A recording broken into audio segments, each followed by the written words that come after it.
ourselves or those organization Canada. It's not about excitement. It's not about excitement. It's actually recognition of the history of people of African descent. We have Jimi Hendrix. Is right there, the screen. And we see a lot of history. So it's a Black History Month is about to celebrate the history. It's not about to dancing, and the experiences. Yes. Okay, so how many years have you been doing Black History Month? Oh, since 2001. Yeah, now it's 20. Can you tell us more since you've been 2000 ever since? How have you seen the progress of Black History Month in Canada? There's no progress. People, they always excited on paper. You know, people do things for us than ourselves doing things. You know, ourselves need to come to invite you to say, let me invite you to come to dance with us. Let's invite you to celebrate with us. May people want to invite us to go to celebrate with them. It's like what I told the city council the time they say, oh, need to do the recognition. I said, no, that thing is not really how we're going to do it. Let's us inviting you than you inviting us. Instead of you inviting us. And that is what I mentioned earlier, that one of the Canadian most honorable judge, Donald MacLeod, big up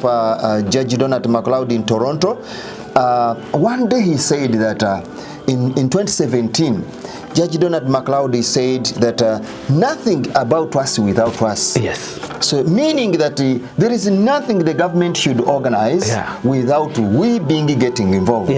Do you think that there is exclusion? Maybe push the blacks when it comes on their own programming of their own activities, they push them away. Always people said people fear. You know, there's a fearness of things. The people always want to do things for us. It's like the black people always the baby, or not baby. Let's us do things. You know, let's ask people to know us. You know, it's me. I'm going to tell you, Pomulangu, who I am. Not somebody tell me who I am. You understand? It's what you are really telling. Yes. Tell our story. And a lot of people is always about writing project, and that you write, somebody doesn't know about you is going to judge, and you're going to say, no, you're not getting the fund. You don't know, because you want excitement. As you don't do the excitement, as you want celebration. So there is a difference between celebration and excitement. Dancing, eating. So my fellow African people out there, we need to celebrate, not to dance and eat. Of course, but the moment of celebrate, you celebrate the achievement.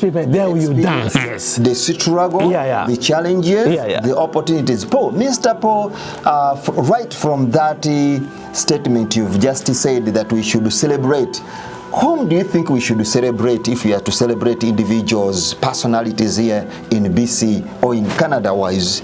Or out of the Canada, whom do you think we should at this particular, if you are celebrating Black History Month, whom do you think we should, or what things do you think we should celebrate? Because first we are going to celebrate about ourselves. Like now, I'm in this studio.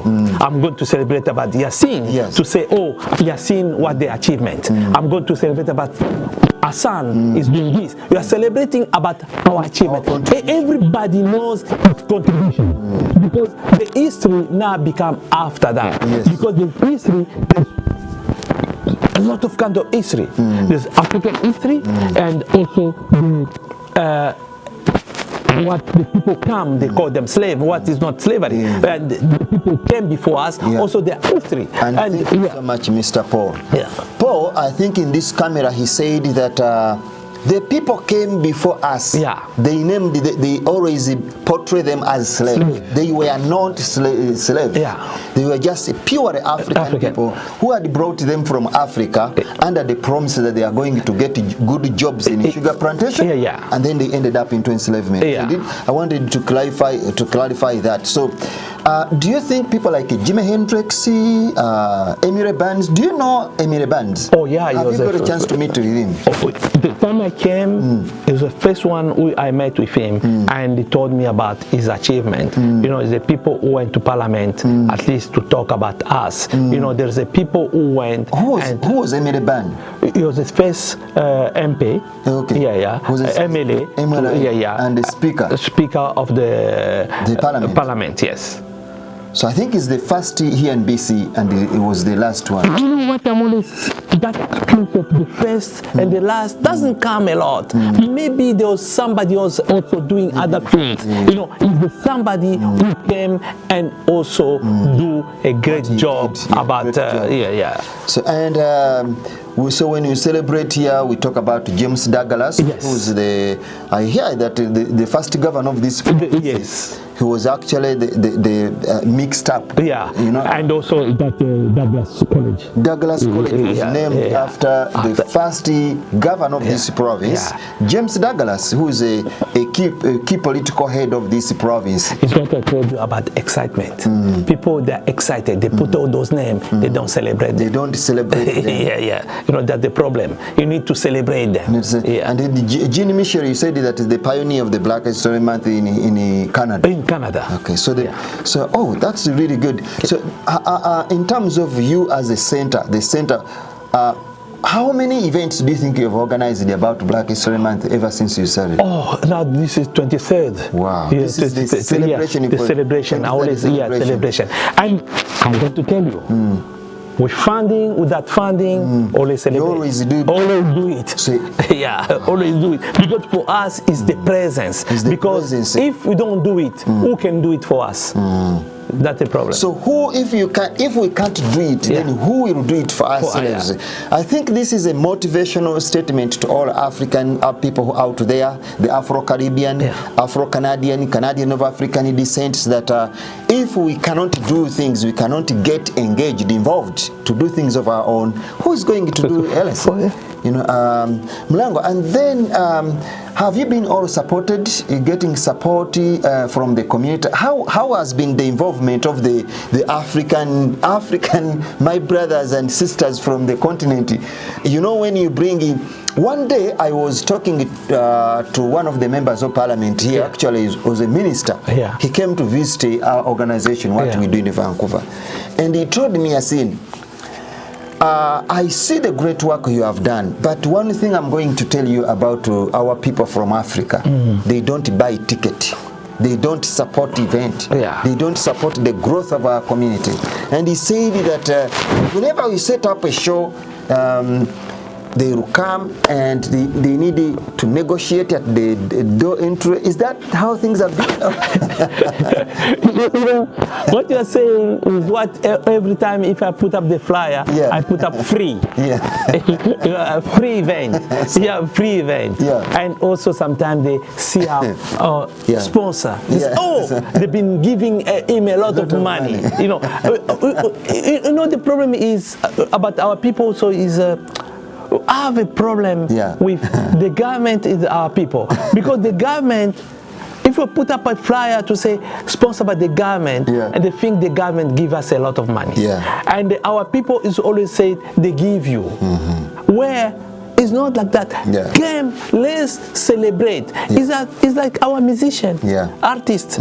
Let's come and put up your show. People that can come and see you. May you come alone and they say, okay, pay me. Because they went to the white man who they give me big funding, they pay him $1,000. They come to me where they give me zero money to pay them $1,000. So it's not like that, because it's celebration, man. But we have artists. So big up our artists here, Alpha Diallo, Mr. Fantastic, and so many of those artists who are in Didi Cascade and so many. So how do artists benefit from the Black History Month? Because they always want to be paid the check. But do you think that the artists themselves, Mlak, I want you to say in front of the camera, that do you really think that the artists benefit from Black History Month? I'm going to tell you, a lot of those artists, they started at the Black History Month. And this is where they see them. Now, the time they see them, they connect them to other people, and they become very expensive. A lot of young artists, they start at the Black History Month because it's not easy to be known. Because as you are here to put up, especially for me, I always bring the new artists to come up and the people to know you. Because if they don't know you, they're not going to call you. And look, if you are a young artist, you know that you can do your talent. Come. There's a telephone number there. Come, and then you can put you. Don't come to say, okay, pay me $1 million, because you don't have $1 million. You are here to celebrate for all of us. And Mlango, you brought a lot of artists here actually ever since at the center. I heard, are you the first person to brought a chameleon here? There's a chameleon. There's a Papa Wemba. There's a lot of artists who brought him here, and. The problem you brought Papa Wemba here? You brought Papa Wemba here. So this is Paul Mlango, and you've heard everything that he's been doing as a leader, as a community leader for this African Descent community in Vancouver. Don't forget to subscribe for the Center of Integration of African Migrants if you need any issue regarding to the refugee crisis. What forms of services does the center provide to you know, we provide a lot of services, especially for integration, because we want the people to integrate and information. A person without information, he can't do anything. Because everything what I do is information. You come, you get a good information to go together and get a job, to go together, get a housing, to go together, get everything. The information is the key of success of this organization. That's really good. Paul, I want you to talk about the event. I heard that you are organizing the Black History Month. Is it 25th? 25th, yes. Yeah, 25th at Alexander Japanese Hall. Is going to be at 487 Alexander Street. That was the downtown east side at the Japanese Hall. Yes. Tell us what is going to be there that day for people to get an idea. There's going to be a lot of things there. First, prayers. As black people need to pray, man. We need to pray. A lot of churches. A lot of churches come that day to pray, because you need to pray. There's a crisis. There's a celebration of that God without going to do anything. And also there's going to be food, musician, and the young artists come and demonstrate your challenge. You demonstrate your show, because people are going to come there and going to see you, and they're going to come. They're going to see you because it is. It's the biggest event. It's the goodest event with the celebration. As you don't be excited, you want to celebrate the success. If you are a young artist, you come, you celebrate, somebody is going to know you, and then you're going to be successful. So that's really, so it's going to be the whole day events. I know that there are going to be so many different artists, food, dance. So you're celebrating our history, heritage, music, walking tours, dance, food and dance and music, isn't it? And also connection. And the connection. Because if you don't come and connect with people, because it's cold. You need to come and connect. You know, since the COVID, you know, a lot of things are going on. Now we need to come now to connect and do things. Thank you so much, Mr. Paul Mlango, for such a great presentation today, great interview. And we just thank you so much for having time. We will be inviting you time to time and to be engaging into various forms of community important issues that are happening into our community here. So thank you so much for the viewers, the man behind the camera, Hassani and Aida, for the great support to come to be part of our engagement today. Thank you so much again. Your host of this show I remain Yasin Chiragami Sago, the CEO for Frontline Public Relations, Frontline Media Group, and the Frontline Recording Studio here, plus the African Descent Society here in Vancouver, BC. Thank you so much, and see you next time. Thanks again. Thank you very much, Yasin.